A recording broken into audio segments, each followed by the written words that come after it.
नमस्कार। चलिए आज पौधों के उस अविश्वसनीय सफर पर चलते हैं। एक ऐसी कहानी जो साधारण से पानी में रहने वाले जीवन से शुरू हुई और आज उन विशाल जटिल पेड़ों तक पहुंच गई है जो हमारी दुनिया पर राज करते हैं। तो सवाल ये है कि तालाब में तैरने वाली एक साधारण सी काई से लेकर आसमान छूते रेडवुड पेड़ों तक ये सफर तय कैसे हुआ। देखिए, पौधों की इतनी बड़ी दुनिया को समझने के लिए वैज्ञानिकों ने एक तरह का क्लासिफिकेशन सिस्टम बनाया है। इसे आप एक नक्शे की तरह समझ सकते हैं जो हमें इस एवोल्यूशनरी जर्नी के हर पड़ाव पर गाइड करेगा। तो इस सफर का सबसे पहला और शायद सबसे बड़ा मोड़ वो एक बहुत ही सरल लेकिन क्रांतिकारी आविष्कार था, और वो था बीज। बस इसी एक चीज ने, बीज ने, पूरे प्लांट किंगडम को दो बड़े हिस्सों में बांट दिया। एक तरफ थे पुराने जमाने के क्रिप्टोगैम्स, यानी वो पौधे जिनमें बीज नहीं होते, और दूसरी तरफ थे ज्यादा मॉडर्न फेनरोगैम्स, यानी वो पौधे जो बीज बनाते हैं। तो पहले बात करते हैं क्रिप्टोगैम्स की। ये वो थे जिन्होंने सबसे पहले जमीन पर कदम रखा। एक तरह से ये पायनियर्स थे। इन्होंने बीज के बिना ही जिंदगी को आगे बढ़ाया। इनके नाम का मतलब भी बड़ा दिलचस्प है, हिडन रिप्रोडक्शन, यानी छिपा हुआ प्रजनन। ऐसा इसलिए क्योंकि इनमें फूल या बीज तो होते नहीं, ये स्पोर्स मतलब बीजाणुओं से अपनी नस्ल आगे बढ़ाते हैं। और फिर आए फैनरोगैम्स। इन्होंने बीज को विकसित किया, जो एक तरह का गेम चेंजर साबित हुआ। ये एक ऐसी जबरदस्त अडेप्टेशन थी जिसने पौधों के विकास की पूरी कहानी ही बदल दी और उन्हें दुनिया के कोने कोने तक पहुंचा दिया। लेकिन फैनरोगैम्स की इस क्रांति को पूरी तरह समझने के लिए हमें थोड़ा पीछे जाना होगा। हमें उन पायनियर्स को समझना होगा जिन्होंने जमीन पर जिंदगी की नींव रखी। तो चलिए क्रिप्टोगैम्स की दुनिया में थोड़ा और गहरा उतरते हैं और देखते हैं कि पानी से जमीन तक का सफर उन्होंने किन 3 बड़े कदमों में पूरा किया। ये जो प्रोग्रेशन है ना, ये हमें साफ साफ दिखाता है कि कैसे पौधों ने धीरे धीरे, स्टेप बाय स्टेप, पानी के बाहर रहने की मुश्किलों का हल निकाला। शैवाल से ब्रायोफाइट्स और फिर टेरिडोफाइट्स तक, हर कदम पर वो और ज्यादा कॉम्प्लेक्स होते गए। तो कहानी शुरू होती है पानी से, शैवाल के साथ। इनका शरीर बहुत ही सिंपल होता है, जिसे थैलस कहते हैं।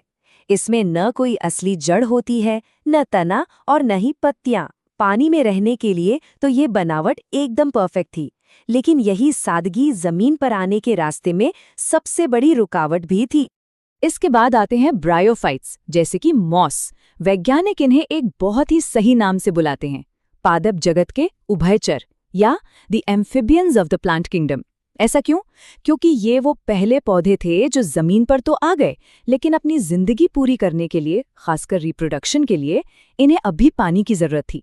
इसी वजह से ये हमेशा नमी वाली जगहों पर ही पाए जाते हैं। फिर आया असली ब्रेक थ्रू टेरिडोफाइट्स के साथ, जैसे कि फर्न। इन्होंने एक रेवोल्यूशनरी चीज विकसित की, एक अंदरूनी प्लम्बिंग सिस्टम। जी हाँ, इसे हम वैस्कुलर टिश्यू कहते हैं, जिसमें जाइलम और फ्लोएम नाम की पाइपलाइन होती हैं। इस सिस्टम की वजह से वो पानी और खाने को पौधे के हर हिस्से तक आसानी से पहुंचा सकते थे, और इसी वजह से वो ज्यादा लंबे हो पाए और उनमें पहली बार असली जड़ें, तना और पत्तियां विकसित हुईं। ये थे जमीन के पहले असली बादशाह। और अब हम वापस आते हैं उस गेम चेंजर पर, बीज पर। सोचिए, ये इतना बड़ा आविष्कार क्यों था? क्योंकि बीज एक छोटे से पैकेज में 3 कमाल की चीजें देता है। 1, अगली पीढ़ी के लिए एक मजबूत सुरक्षा कवच। 2, उसके अंदर शुरुआती दिनों के लिए पैक किया हुआ लंच बॉक्स। और 3, उसे हवा, पानी या जानवरों के जरिए दूर दूर तक फैलने का मौका। क्या कमाल की चीज है? तो इस नई टेक्नोलॉजी को इस्तेमाल करने वाले पहले पौधे थे जिम्नोस्पर्म। इनके नाम का मतलब है नग्न बीज या नेकेड सीड। ऐसा इसलिए क्योंकि इनके बीज किसी फल के अंदर बंद नहीं होते, बल्कि खुले होते हैं। इनमें पाइन और सिकोया जैसे पुराने और बहुत बड़े बड़े पेड़ शामिल हैं। और जब मैं कह रहा हूँ बड़े पेड़, तो मेरा मतलब है सचमुच विशाल। जरा सोचिए, सिकोया का पेड़ 100 मीटर से भी ज्यादा ऊंचा हो सकता है। ये लगभग एक 30 मंजिला इमारत के बराबर है। वाकई में अविश्वसनीय है। इस ग्रुप में कुछ और जाने पहचाने नाम भी हैं, जैसे पाइन का पेड़ और साइकस। साइकस तो और भी खास है। इसे लिविंग फॉसिल यानी जीता जागता जीवाश्म भी कहते हैं, क्योंकि लाखों सालों में इसमें ना के बराबर बदलाव आया है।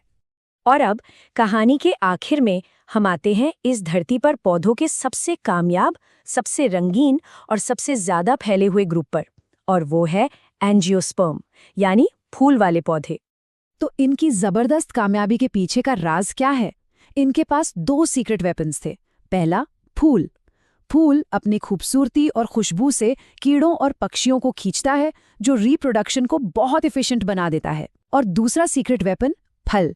फल बीज को बचाता है और जानवरों को अपनी ओर खींचकर बीज को दूर दूर तक फैलाने में मदद करता है। अब ये जो एंजियोस्पर्म्स की दुनिया है, ये भी बहुत बड़ी है। तो इसे समझने के लिए साइंटिस्ट्स ने इसे 2 बड़ी क्लास में बांटा है, मोनोकॉट और डाइकॉट। इन दोनों को उनके बीज, पत्तियों, जड़ों और यहाँ तक कि फूलों की बनावट में कुछ खास अंतरों से पहचाना जा सकता है।